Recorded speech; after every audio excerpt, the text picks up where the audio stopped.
AssalamuAlaikum. Hello kids, how are you today? Are you enjoying our videos? I know you are. I hope you are learning a lot from our videos as well. Inshallah, today I am going to tell you the story about Zamzam and a few others. Now, listen carefully.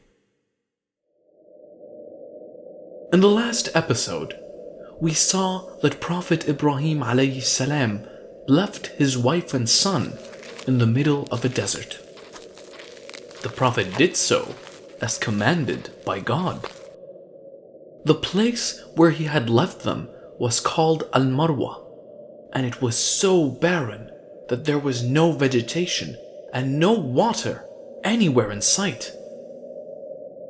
In a few hours, the food and water that Hajar radiallahu anha had in reserve got over. The baby soon got thirsty and started to cry. She ran to a hill close by called Al-Marwa, hoping to find somebody. She stood there and looked around, but she saw no one. Then she ran to the next mountain called Al-Safa, hoping to find someone from there. But she couldn't find anyone from there either. Then she ran back to the top of Al-Marwa, then again to Al-Safa. She kept running between these mountains 7 times. By the time she climbed Al-Marwa for the last time, she was very tired. It was then that she heard a voice.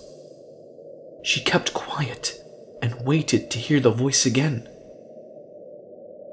When she heard the voice for the second time, she said, "Oh, whoever you might be, you have made me hear your voice. Have you got something to help me?" It was then that she saw an angel. The angel was digging the earth. The angel kept digging till water flowed from it. It was a miracle. When she saw the water, she ran toward it and placed some stones around it to build a basin. This place where the water rose is called Zamzam.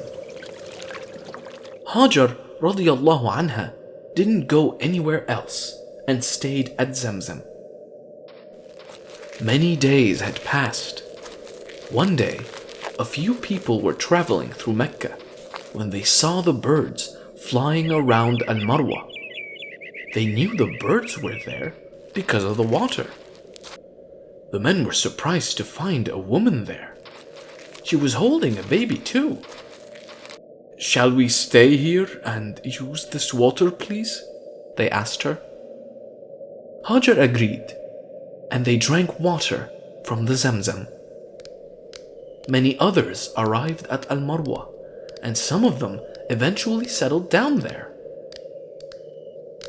In a few years, the whole valley came alive, with people from different cities living there now. Hajar and her child were not alone any longer. In the meantime, Ismail alayhi salam grew up. He learned Arabic from the travelers. People loved and respected him for his qualities. He kept thinking about his father and knew that his father will come back someday. Ismail then married a local woman and lived his life in peace. Prophet Ibrahim alayhi salam was missing his son very badly now. It had been years since he saw Ismail. One day, he decided to go to Mecca to meet his wife and son. He traveled for many days and finally arrived at Al-Marwa. The Prophet was quite surprised when he saw all the activity at Al-Marwa. Last time he was here, there was not even a single soul living on this mountain. He knew it was all because of God and thanked him. But by the time he arrived, it was very late. people told him that Hajar had died some time ago. The Prophet was very sad to hear this. And then the local people told the Prophet that his son Ismail was still alive. The Prophet was very happy to hear this. When Ismail heard the news that his father was back in town, he ran toward him. He could not believe his eyes. He was waiting to see him for so long. He hugged his father and he started crying. It was a happy time for both father and son. But the happiness didn't last for long. One day, God decided to test Ibrahim. One night, when the Prophet was sleeping, he saw a dream. In his dream, the Prophet saw himself killing his son as a sacrifice. When the Prophet woke up in the morning, he ignored it, thinking it was just a dream. But the next night, he saw the same dream again. This time, he realized that this was not just an ordinary dream. It was Allah asking him to sacrifice his own son. The Prophet went to his son and told him about the dream.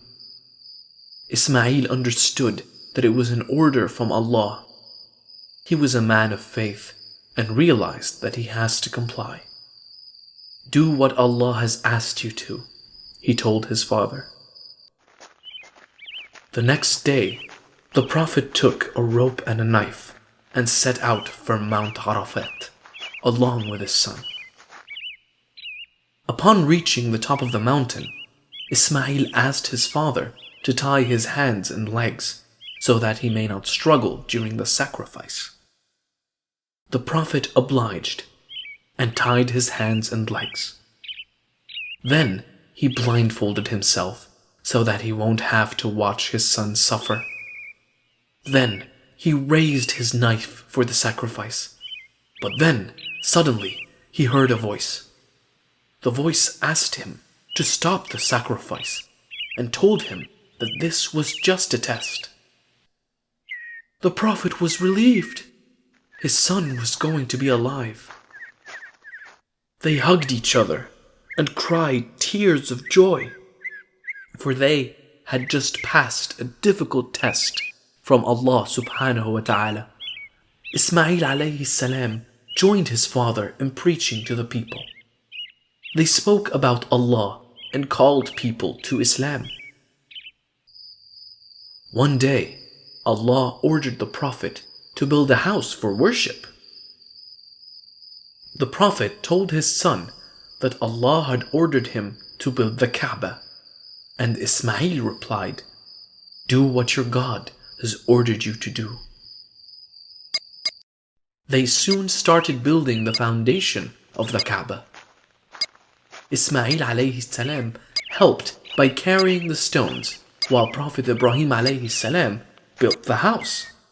When the walls got tall, Ibrahim alayhi salam could not reach the top. So, Ismail alayhi salam brought a large stone for the Prophet to stand on. This stone was called Maqam Ibrahim and can still be seen today. The foundation was soon completed, but there was a gap left in the corner. Ibrahim alayhi salam asked his son to find a stone to fill in the corner. "I feel tired," he said to his father. But when the old Prophet insisted, Ismail went searching for a stone. When he left, Ibrahim sat there waiting for the stone. But then a miracle happened. An angel flew down from heaven carrying a stone. The angel told him that this stone was brought to earth by Adam alayhi salam from paradise. The stone was originally white, but because of the sins committed by the people on earth, its color gradually turned into black. Ismail returned after some time, and when he saw the stone, he was surprised and asked his father where it came from. It was brought by someone who never gets tired, replied Ibrahim. They had finally finished building the Kaaba. They prayed to Allah subhanahu wa ta'ala to accept their work. Allah was very happy with the Prophet and his son for spreading his message, and proclaimed the pilgrimage among men. They will come to thee on foot and on every kind of camel, lean an account of journeys through deep and distant mountain highways. Many years had passed. The Prophet had grown old by now. One day, he was sitting outside his house and saw 3 men coming towards his house. The 3 men were actually angels sent by Allah subhanahu wa ta'ala. The Prophet welcomed them inside to have food. The strangers went in and sat down for food. The Prophet served them a roasted calf, but the strangers did not touch the food at all. The Prophet started to fear. Then the angels comforted the Prophet and asked him not to fear at all. They told him that they were actually the angels sent by Allah subhanahu wa ta'ala. They informed him that they came to his house to deliver news. They said that Allah subhanahu wa ta'ala was going to give them a son and that he should name him Ishaq. They also told him that his son would be a prophet. Sarah overheard this, and she could not believe her ears. She was so old now, and how could she have a child at this age, she thought. Then the angels said that all things are possible with Allah subhanahu wa ta'ala. And it was true. Soon, Sarah got pregnant and gave birth to a child. The Prophet named him Ishaq, just as the angels told him. Prophet Ibrahim alayhi salam lived for 170 years.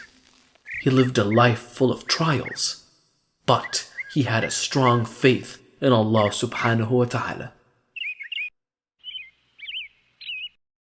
In the next episode, I will tell you the story of Prophet Lut alayhi salam, the nephew of Prophet Ibrahim alayhi salam. Keep watching our channel. If you liked the video, don't forget to click that subscribe button and stay updated on all our videos. Please tell your friends about the channel as well. That's all for today. Goodbye.